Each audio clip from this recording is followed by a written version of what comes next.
Welcome back, ladies and gentlemen, and we're still with you here on Nile TV International and our continued coverage of the parliamentary elections, the rerun of the 30 annulled constituencies from the 2025 House of Representatives elections. Of course, polling stations inside Egypt opened yesterday at 8 a.m., rather 9 a.m. Cairo local time, closing at 9 p.m. And today's the second day of the voting inside Egypt. The rerun covers 10 governorates, 58 seats are being vied for, and it follows the Supreme Administrative Court's decision to void the results in these constituencies, as well as instruct the National Election Authority to restart the process from the last valid procedural step. Now, voting inside Egypt followed 2 days of voting abroad in over 117 consulates and embassies around the world. And the National Election Authority Executive Director Ahmed bin Dari said the voting was underway during that time in 139 polling stations in 117 countries.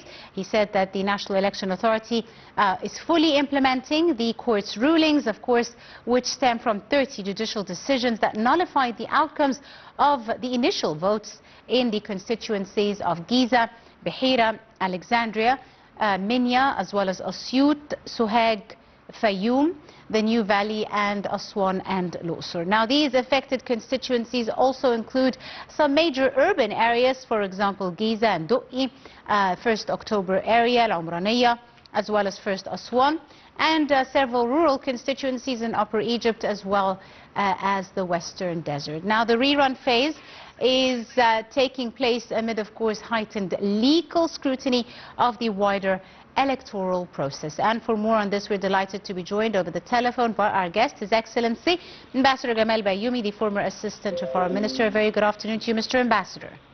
Hello, how are you?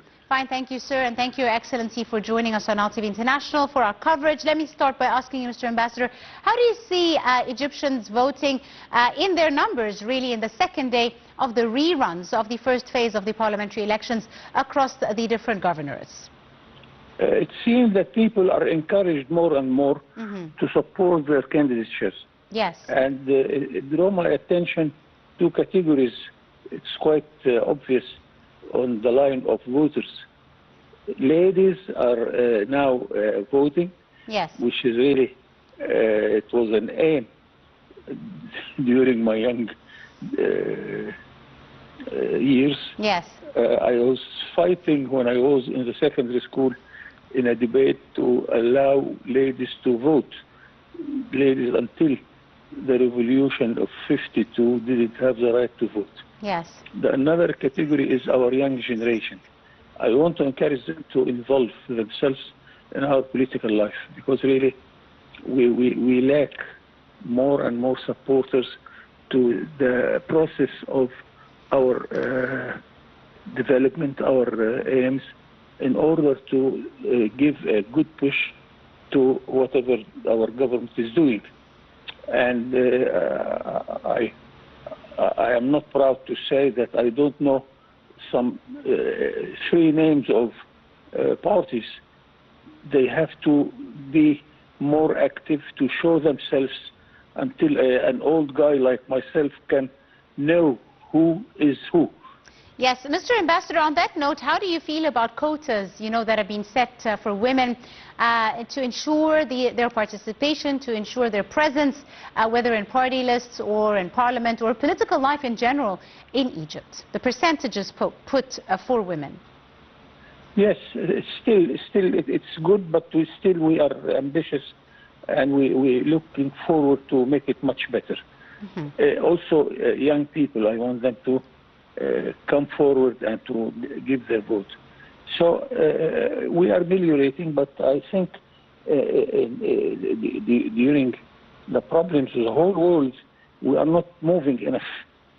I am greedy, I am ambitious, and I want my country to be much more effective and to do much more efforts to show people that there are a parliament which really represents them, and to make any citizen like myself, whatever I want to say to the government, I say it to my candidature, in order to be there, in order to appear here and there by all opinions, because we need every single opinion of our citizens in our political life.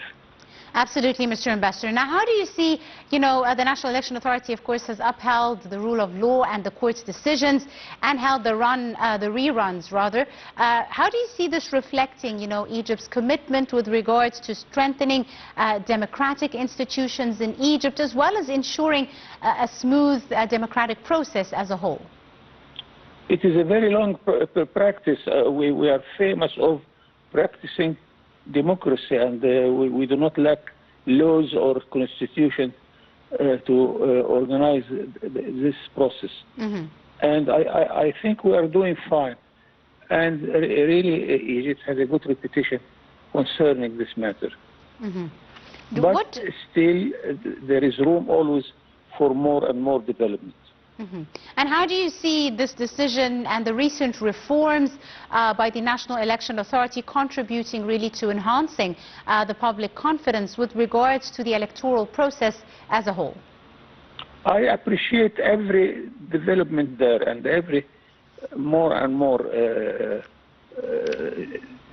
regulations in order to make sure that we are on the right direction.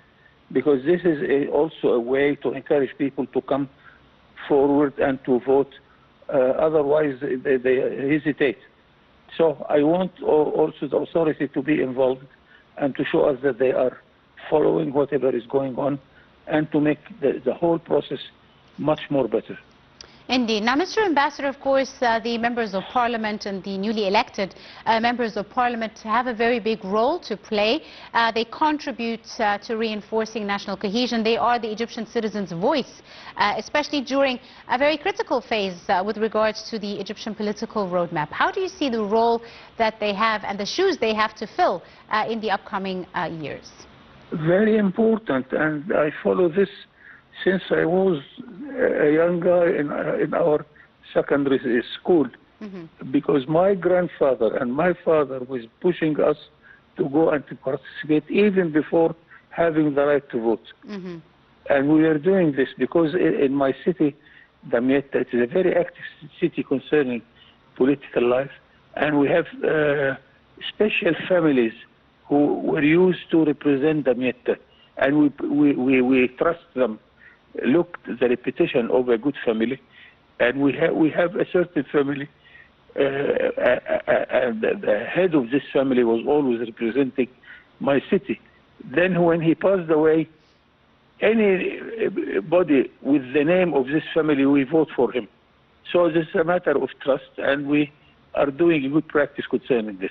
Mm-hmm. Indeed, Mr. Ambassador. And also, political parties have a role to play. They contribute positively to a healthy political environment to support the state's priorities, of course. How important do you see their role in the upcoming This is year? also a very important side of the story. Yes. Because as I told you, I confess mm-hmm. that although I am a little bit old, but I do not know by heart three names of three parties.